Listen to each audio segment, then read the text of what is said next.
ములుగు జిల్లా రద్దవుతుందని జరుగుతున్న ప్రచారాన్ని మంత్రి సీతక్క తీవ్రంగా ఖండించారు. ములుగు జిల్లా ఏర్పాటు కోసం పోరాడిన వాళ్ళము, అలాంటిది ములుగు జిల్లాను ఎందుకు రద్దు చేస్తామని అన్నారు. బీఆర్ఎస్ హయాంలో నూతన జిల్లాల ఏర్పాటు అశాస్త్రీయంగా జరిగిందని, పాలనా సౌలభ్యాన్ని పట్టించుకోకుండా, ప్రజల అభిప్రాయాలను తెలుసుకోకుండా అస్తవ్యస్తంగా జిల్లాల సరిహద్దులను నిర్ణయించారని మంత్రి విమర్శించారు.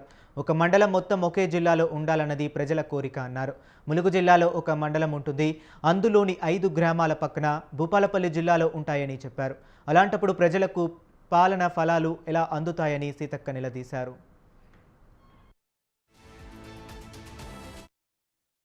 యూట్యూబ్ ఛానల్స్ కానీ, వ్యక్తులు కానీ, వ్యవస్థలు కానీ పనిగట్టుకొని మరి అధికార పార్టీ మీద లేదా గవర్నమెంట్ మీద పదే పదే తప్పుడు ప్రచారం, ఆడ దేని గురించి ఆలోచన చేసినా ఇంకో దాని గురించి వక్రీకరించి చేస్తూ ఉన్నారు. ముఖ్యమంత్రి గారు స్పష్టంగా చెప్పడం జరిగింది. ఏ జిల్లా తీసేయడం అని కాదు, ఏ జిల్లా ఇబ్బంది అని కాదు. ఒక్కొక్క జిల్లాలో ఉండేటువంటి నియోజకవర్గాన్ని మరి 4-5 జిల్లాలుగా గత ప్రభుత్వం మార్చింది. ఇవాళ ములుగు నియోజకవర్గం చూస్తే జిల్లా ఇచ్చినందుకు సంతోషం.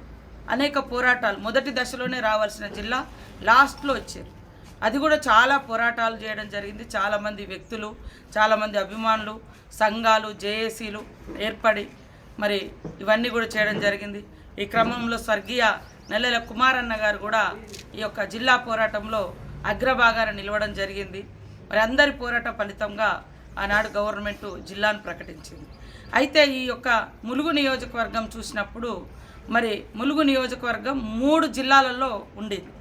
ఒక నియోజకవర్గం ఒక జిల్లాలో ఉంటే ఒక ప్రజాప్రతినిధి, ఒక ఎమ్మెల్యే అయినా, ఒక ఎంపీ అయినా ఏదైనా ప్రోగ్రాం ఉన్నప్పుడు సంపూర్ణంగా ఆ నియోజకవర్గ ప్రజలతో ఆ జిల్లా కార్యక్రమంలో పాల్గొనడానికి అవకాశం ఉంటుంది.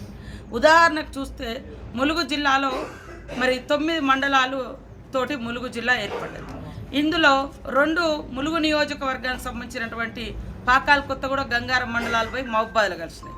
అదేవిధంగా మరి ములుగు నియోజకవర్గానికి సంబంధించినటువంటి 5 గ్రామాలు, పెద్దాపురమును, గుర్రంపేట, ఇంకా బావుసింగ్పల్లె, ఇంకా సుబ్బక్కపల్లి, ఇంకా రామ్నాయక్ తండా, ఈ 5 గ్రామ పంచాయతీలు అవి తీసుకుపోయి భూపాలపల్లిలో కలిపారు.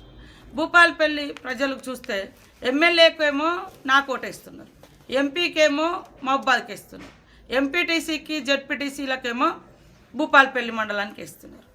ఇది ఎవరు బాధ్యత అనేది లేకుండా అయిపోతున్నారు. ఈ మధ్యకాలంలో కొంతమంది యూట్యూబ్ ఛానల్స్ కానీ, వ్యక్తులు కానీ, వ్యవస్థలు కానీ పనిగట్టుకొని మరి అధికార పార్టీ మీద లేదా